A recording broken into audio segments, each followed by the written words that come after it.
Hello, welcome to Global Eye. Leaders of 8 nations, including India, China, Russia and Pakistan, gathered in Samarkand city of Uzbekistan for the Shanghai Cooperation Organization Summit. This is the first meeting of the SCO members after the pandemic. This is also the first time when Prime Minister Modi and Chinese President Xi Jinping came face-to-face after the deadly border clashes in 2020. It was also the first time for Russia and China to hold bilateral talks since the Ukraine invasion. China said it will work together with Russia to become great global powers and inject stability and positive energy into a chaotic world. The Russian president thanked China for taking a balanced approach on the Ukraine invasion. Speaking at the summit, Prime Minister Modi said he wants to transform India into a manufacturing hub. There was no bilateral between Prime Minister Modi and President Xi Jinping. However, China supported India as a host country for next year's SCO summit. We're now joined by Ambassador K.C. Singh, former diplomat and strategic affairs expert, Brahma Chellaney also with us, and we have with us Ash Jain from the Atlantic Council. Thank you very much, gentlemen, for joining us. Brahma Chellaney, if I can begin with you, give us a sense of how you read the big message coming from the SCO summit, especially from the meeting between President Putin and President Xi. China saying that it wants to make great efforts with Russia to play the role of great powers in guiding the world in this chaotic atmosphere. The big message coming from the Putin-Xi meeting first. I think the Xi Jinping-Putin meeting underscores the new global divide, a new global divide between the Western Bloc and the China-Russia axis. In fact, the SCO symbolizes the China-Russia axis. These two countries were the founders of the SCO, though China increasingly has been in the SCO's driving seat. The SCO itself is a very unusual organization. It's a club of autocracies, with India being the sole exception. India is the only established democracy in the SCO. India, therefore, lends value to the SCO. But to answer your question, the big takeaway from the SCO summit is that the China-Russia axis may look solid, but it's actually not that solid, because China is seeking to pursue its own narrow interests. It's seeking to build energy security by taking advantage of the fact that Russia is diminishing its gas supplies to Europe, and Europe is cutting off oil imports from Russia, and that allows China to build an energy safety net that will not be subject in any war scenario, a Taiwan war crisis, subject to a US interdiction. So for China, Russia's troubles are good news to enhance its own economic and military power. And as far as India is concerned in this bigger picture, India wants to serve as a bridge in the new global divide, rather than getting squeezed by both sides. But one can argue that India is already facing a squeeze from both camps. China, as you know, has stepped up military pressure on India, and the US is returning to rearming Pakistan, as highlighted by the New Deal to modernize Pakistan's F-16 fleet. Right. Let me get an Ash Jain. Ash, how do you see messages coming from Putin and Xi? Putin went on to say that there are now new centers of power which cooperate with each other. So how do you see statements coming from Putin and President Xi? Yeah, well, it's been interesting to watch the developments between Putin and Xi Jinping at the summit. Clearly, Putin, in his opening remarks, suggested that there were some differences, particularly between the Chinese and Russian views on Ukraine. He said that he sees and understands that China has some concerns. This was a surprising admission coming from Putin, who wants to project sort of solidarity with China. But the overall message, I think the overall symbolism of the meeting, the fact that the Chinese and the Russian leaders have come together in this setting, suggests that they continue to support each other with their broader global agenda, pushing back on the West, pushing back on the US-led international order, they see that they're trying to create a kind of club that makes the world safe for their autocratic systems of government. And what we saw in the larger messaging and the fact that this was Xi Jinping's first visit outside of China since COVID began, a visit that made clear that he wants to stand together and show the world that China and Russia and the other Central Asian states are acting in one voice, in one setting, in terms of looking at the challenges facing the global order. Now, India's participation in this summit is another story, and it's clear from the Russian and Chinese perspective that they would like to engage a broader grouping that includes India and others as they stand up to and project this kind of anti-Western global vision. India itself is a little bit of a misfit as a long-standing democracy in this club. Right. Let me get an Ambassador K.C. Singh. Ambassador K.C. Singh, in the past as well, Russia and China have spoken about their friendship. They have gone on to say that they hope that this partnership will be an example for international relations across the world. Do you think the closeness, the proximity of the two leaders, of the two countries at the SCO summit was symbolism limited to the SCO summit, or is there a larger significance for the evolving global order as a result of their statements?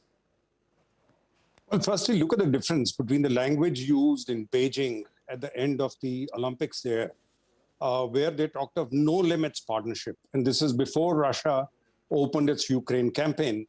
So there the Chinese were looking at a much broader engagement with Russia in terms of the context then existing. So convergence was taking place. The Chinese, as Mr. Chellaney has put it, were looking for energy security, and that was being provided by Russia turning away from the West and diversifying, and therefore reaching out to Chinese and supplying the energy. There's a new pipeline, which is a gas pipeline, which is coming up, which now gains even more importance when Nord Stream, etc., are becoming dysfunctional or non-functional. Particularly after December, if Europe is going to scale back completely, then the Russians need new markets. And therefore, China provides an immediate market. Now, the question is, what is India doing? It's always known that the focus would be on Xi Jinping as well as Vladimir Putin, because that's what the world was watching to see. Is it still a no-limits partnership, or it's a conditional partnership? Now, it appears it's a more conditional partnership. China does not want to hazard its relationship with the West. So far has not supplied military equipment, probably is not prepared to. It's willing to give financial assistance indirectly by buying Russian gas and therefore keeping the Russians supplied with foreign exchange. But India comes in because we are the next chair, and therefore the Prime Minister had to be there. And then we'll be able to control the agenda. But even now, the agenda which the Uzbek president had in mind was more energy security, food security.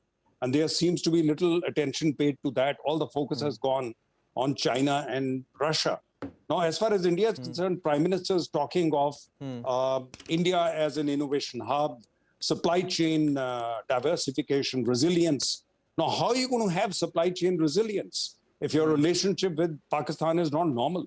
You know, if Article 370 abrogation is going to upend your relationship with Pakistan to the extent that you can't even meet or the Prime Minister doesn't want to, the two Prime Ministers can't meet the Prime Ministers of India and Pakistan, how are you going to open up the space to India's West? Because Pakistan will not allow you access to Central Asia. You can go via Chabahar and Iran, but certainly Pakistan is not going to open it. And the shortest route is always going to be this way. So therefore, we can talk of resilience, talk of linkages to Central Asia. I don't think they are investment-rich countries in Central Asia who are going to be bringing investment in. So in a sense, there is a slight disconnect between Prime Minister's message and what SCO is all about. SCO was always about security. It was founded 3 months before 9/11. And therefore, it was the concern from Taliban control of Afghanistan which created this, the birth of SCO. And then it has focused on terrorism, on drugs coming out of Afghanistan. But post-2001, when the Americans arrived in Afghanistan, in Kabul, and a West American-friendly government took over, The Chinese then brought in their Belt and Road and expanding the network, and therefore talking of infrastructure diversification. So are we on the same page as the Chinese when we talk about it? No, because the Chinese are looking at CPEC, their communication to the Indian Ocean going through Pakistan, whereas that is not available to you. You are not going to be linked into that. You have shown some interest, but that's not going to work for you. Or they're linked through Central Asia to Europe and the Gulf. All right. So the focus is going there. So where does India fit into it? I don't know. As long as we don't normalize relations with China and Pakistan. Right. So that's an important message. And one of our panelists also said earlier that India was probably a misfit in this setting. Here, the entire focus was on Putin and Xi Jinping, and India, of course, and the Prime Minister making this point about food security, also about how they can help the world with their own startup story as well. But let me get in Brahma Chellaney once again. Brahma Chellaney, there was a lot of conversation, a lot of speculation about a possible Modi-Xi meeting on the sidelines of the Uzbekistan SCO summit. It was widely believed that the disengagement that happened at PP-15 Hot Springs Gogra area along eastern Ladakh was a step in that direction. But over here, we did see them standing next to each other in a group photograph. But beyond that, there was no conversation, no bilateral, no handshake. So how do you see this turn of events? Well, first, looking at it more broadly, India can expect no respite in strategic pressure from China, even as China rakes in growing profits from its lopsided trade relationship with India. China is strengthening its access with Pakistan. It's trying to weigh down India. And all that leaves India's options more constrained. Now, in this bigger picture, whether Xi Jinping and Modi met or not, the bigger picture doesn't change. But it's still possible that there may be a Modi-Xi Jinping meeting this evening because the bilaterals are still going on. And it's possible that we might be surprised with a Modi-Xi Jinping meeting. But even if it were to take place, we should remember that this won't be a meeting that is going to lead to any breakthrough. After all, Modi has met Xi Jinping how many times? 18 times. 18 times he met Xi Jinping, and yet the Chinese committed encroachments in Ladakh. They stabbed India in the back, despite Modi bending over backwards to befriend China. The first foreign leader Modi hosted after becoming prime minister was Xi Jinping. And what did Xi Jinping bring as a gift? He brought a Chinese encroachment in Ladakh in 2014. So the more India has sought to engage with China, the more China has pretended that it's engaging India while it has been working to contain India. So a Xi Jinping, Narendra Modi meeting is not going to make much of a difference to the bigger picture that India faces growing strategic pressure from China. And it has to deal with that pressure, not through showmanship, diplomatic showmanship, which is what we increasingly are focusing on. In recent years, every China-India meeting has been overhyped in India, especially by the Indian media. And yet, our troubles with China have been growing. So India needs to fundamentally change course. It has to not shy away from employing leverage where it has leverage.